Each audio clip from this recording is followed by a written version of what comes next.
안녕하세요. 피부가 알고 싶다 닥터성입니다. 오늘은 지난번에 여드름 색소 침착이 생기는 원인과 이유, 그 다음에 그 예방법, 치료법에 대해서 간단하게 얘기했는데요. 우리가 뭐 인터넷 보면 색소 침착이 생겼는데 뭐 어떻게 치료해요, 저렇게 치료해요, 막 이런 글들이 많잖아요.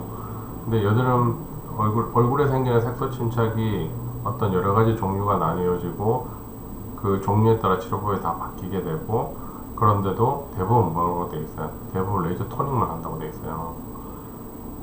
레이저 토닝으로 해서 치료되는 색소 침착이 있고, 레이저 토닝으로 해서 색소 침착이 전혀 반응이 없거나 약간 밝아지는 정도 이상의 느낌이 없는 색소 침착도 많아요.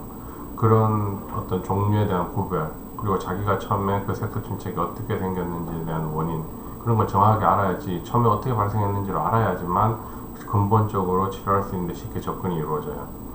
이런 간단한 설명과 어떤 구별법, 그 다음에 어떤 식으로 하면 어떤 치료를 해야 된다, 그리고 하나의 증례랑 같이 설명을 해드리겠습니다. 많은 시청 부탁드리겠습니다. 색소 침착이 전부 같은 게 아닙니다. 보통 우리가 색소 침착이 생기면 대부분 다 레이저 토닝만 해요. 왜? 대부분 갈색을 띠고 있으니까. 하지만 뭐 레이저 토닝 뭐 10번을 했는데 20번을 했는데 약간 밝아진 거 말고는 변화가 없다라고 호소하시는 분들도 많고, 아, 내 거는 내 피부 병변 색소는 색소 침착이 아닌가요? 라고 반문하시는 분들도 있고, 나 색소 침착인데 왜 안 없어진가요? 김인가요? 뭐 다른 혈관 질환인가요? 홍조인가요? 막 의문을 제기해요. 그죠? 근데 자기가 처음에 색소 침착이 왜 생겼는지 병력을 잘 거꾸로 이렇게 되짚어보면 웬만큼 답이 나와요. 왜 내 피부 병변에 색소 침착이 치료가 안 되고 있는지에 대한 답을 얻을 수가 있어요. 그런데 그 생각을 안 하려고 해요. 대부분의 병원에 가면 히스토리 테이킹이라고 해서 병력 청취를 해줘야 되는데 그 병력 청취를 잘 안 해요. 왜? 그냥 다 갈색이니까. 그러면 어떻게 다른가? 그리고 그 어떤 하나의 색소 침착 증례와 함께 설명을 들어볼게요. 꼭 시청 부탁드리겠습니다. 우리가 색소 침착의 구분을 이렇게 하는데, 이거는 그냥 제가 정한 구별이지 뭐 선생님마다 다 다르게 하겠죠.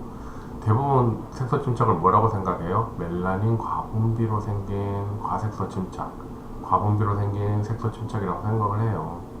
대부분 멜라닌 과분비로 생기는 색소 침착은 대부분 레이저에 의해서 유발돼요. 어떤 레이저가 대부분 있어요? 532 큐스위치, 532 나노미터 큐스위치 레이저에 의해서 만들어지기도 하고요. 또는 694 루비 레이저에 의해서도 잘 만들어져요. 670 루비 레이저라고도 하는데, 그 루비 레이저 파장에 의해서 잘 색소 침착이 잘 만들어져요. 물론 잘 쓰면 흔히 말하는 우리가 굉장히 유용한 명품이라고도 얘기하는데, 파장이 짧은 애들이 갖는 특징이 색소 침착을 잘 만드는 특징이 있어요. 멜라닌에 대한 흡수도는 높기 때문에 색깔을 제거할 수 있지만 그거에 의해서 주변에 있는 다른 멜라닌 세포들이 자극이 많이 일어나요. 그러면 왜 뭐 694라든지 670, 532는 색소 침착이 잘 일어나는가요? 이렇게 질문을 하시면요, 빛의 파동성이라는 개념을 이해하셔야 되는데, 빛은 3 곱하기 10의 8승, 진공 상태에서 3 곱하기 10의 8승 초당 그 정도의 거리를 똑같이 모든 빛은 똑같은 거리를 이동해요. 물론 같은 진공 안에서요. 그런데 파장이 짧으면 파동성에 의해서 더 많은 파동을 쳐야 돼요. 보세요. 예를 들어서 532는 여기서 여기까지 가는데 이렇게 가면 694 정도만 해도 이렇게 해갖고 파동이 줄어요. 그죠? 그럼 파동이 는다는 건 뭘까요? 파동이 늘면 주변 조직이나 우리 피부 안에는 많은 조직들이 티슈가 있기 때문에 산란이 일어나요. 그러면 빛은 광자이면서 파동이기 때문에, 입자이면서 파동이기 때문에 피부 안에서 산란이 많이 일어나면 실제로 우리가 쏘려고 하는 면적보다 더 많은 곳에 광자가 도달해요. 이런 말 하면 제가 뭐 색소 침착 들어왔는데 뭐 이거 말 어렵게 하나? 간단하게 얘기하면 파장이 500대나 600대 파장을 쓰면 색소 침착의 가능성이 높다. 왜? 빛의 파동성 특징 때문에 같은 면적을 쐈을 때 원하지 않는 부분까지 더 많은 빛이 도달하기 때문에 그래요. 그래서 이렇게 생긴 멜라닌 과분비는 흔히 말하는 우리가 레이저 토닝 1064 파장만 이용해도 많이 없어져요. 굉장히 좋아져요. 그런데 이런 건 크게 문제되지 않아요. 왜? 시간이 지나면 많이 좋아지니까. 근데 이런 것들이 문제예요. 이런 것들은 주로 표피에서만 색소를 활성화시키기 때문에 큰 문제가 되지 않는데, 시간이 지나면 각질 탈락이 자동으로 이루어지면서 색깔이 엷어지니까요. 근데 이런 것이 문제예요. 붉은 곳에 이제 색소 침착이 생기는 경우. 이런 경우 아까 전에 말했어요. 여드름, 저번에 얘기할 때 여드름 색소 침착이 생길 때 붉어진 부분에 갈색으로 바뀌면서 생기는 여드름 색소 침착이 이런 케이스에 해당해요. 왜? 염증이 생겼던 곳은 혈관이 많이 생겼다가 그 부분이 안 없어지거나 반복해서 염증이 생기게 되면 그 혈관이 계속 그 자리에 남아있게 되고, 그 자리에 남아있는 작은 혈관들은 조직 사이에서 멈추게 돼요. 그냥 그대로 스며들거나 그 주변부에 혈관이 많게 돼요. 그래서 이런 것들은 혈관 레이저 아니면 치료할 수가 없어요. 이런 것들은 엔디아극 스위치라든지 흔히 말하는 레이저 토닝으로 해서 색깔 10개 하는 멜라닌을 처리하는 파장으로 어느 정도 되지만, 이 정도까지 내려오면 이제 멜라닌만 제거하는 파장으로 제거가 안 돼요. 이때는 레이저 토닝을 계속해도 이제 각질 탈락이 조금 이루어지긴 하지만 어느 정도 색깔이 더 이상 엷어지지가 않는 거예요. 그래서 어떤 병원에 갔는데 앞에 어떻게 생겼는지 물어보지 않고 이런 식으로 처리를 하면, 이걸만 처리를 하면 이렇게 생긴 사람들은 안 없어져요. 그 다음에 흔히 말하는 가장 어려운 경우가 뭐 어떤 게 있냐면, 혈관이 천천히 없어지면 조직 사이로 안에 헤모글로빈이 산화된 것들이 조직 사이로 들어가게 돼요. 그 다음에 안 없어지게 되면 남았다가 혈관이 시간이 지나서 그 작은 혈관들은 이제 혈액 공급이 안 되게 되면 파괴돼서 조직 사이로 들어가게 되는데, 이때 또 문제가 돼요. 대놓고 이제 붉은 것들이 혈관이 그대로 조직 진피 안에 남는 경우에요. 헤모글로빈이 햄보시데린 침착이라는 문제를 일으켜요. 그래서 약간 어떤 동색을 만들어요.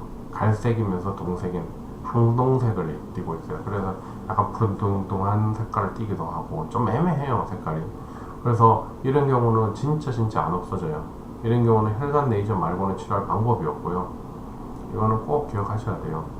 이때 멜라닌을 제거하는 레이저 토닝을 아무리 주구장창해도 안 없어져요. 그래서 의사 중에서 이제 의학 지식이 없는 사람들이 어떤 문제를 일으키냐면, 이 상태에서 아무리 레이저 토닝을 약하게 해도 효과가 없네 그러면 레이저 토닝을 강도를 세게 올리다가 흔히 말하는 점상출혈, 페테키아를 주변에 작은 막 피가 맺히도록 해버려요. 그러면 안 그래도 혈관이 남아서 색소 침착이 생긴 애들인데 그 작은 혈관들이 터짐으로써 이 상태가 더 악화되게 돼요. 그래서 왜 악화되지를 생각을 별로 안 해봐요. 그냥 치료가 어려운 색소 침착이다라고 말하고 치우는데, 대부분 그런 경우 더 악화된다는 거 꼭 기억하셔야 됩니다. 그 다음 증례를 조금 볼게요. 이분은 대학병원에서 DCP라고 하는 거라서 평평사마귀를 없애는 시술을 했다가 이런 색소 침착들이 굉장히 많이 생겼어요. 그래서 레이저 시술을 1회 했음에도 불구하고 색소 침착이 많이 없어지고 모공 상태도 좋아졌죠. 만족도가 굉장히 높으신 분이시고요. 하여튼 나중에 한 4회까지 하셨는데 굉장히 많이 좋아지셨어요. 좌측볼은 그나마 우측볼에 비해서 상태가 심하지 않아요. 반대로 우측볼은 어때요? 상태가 굉장히 심해요.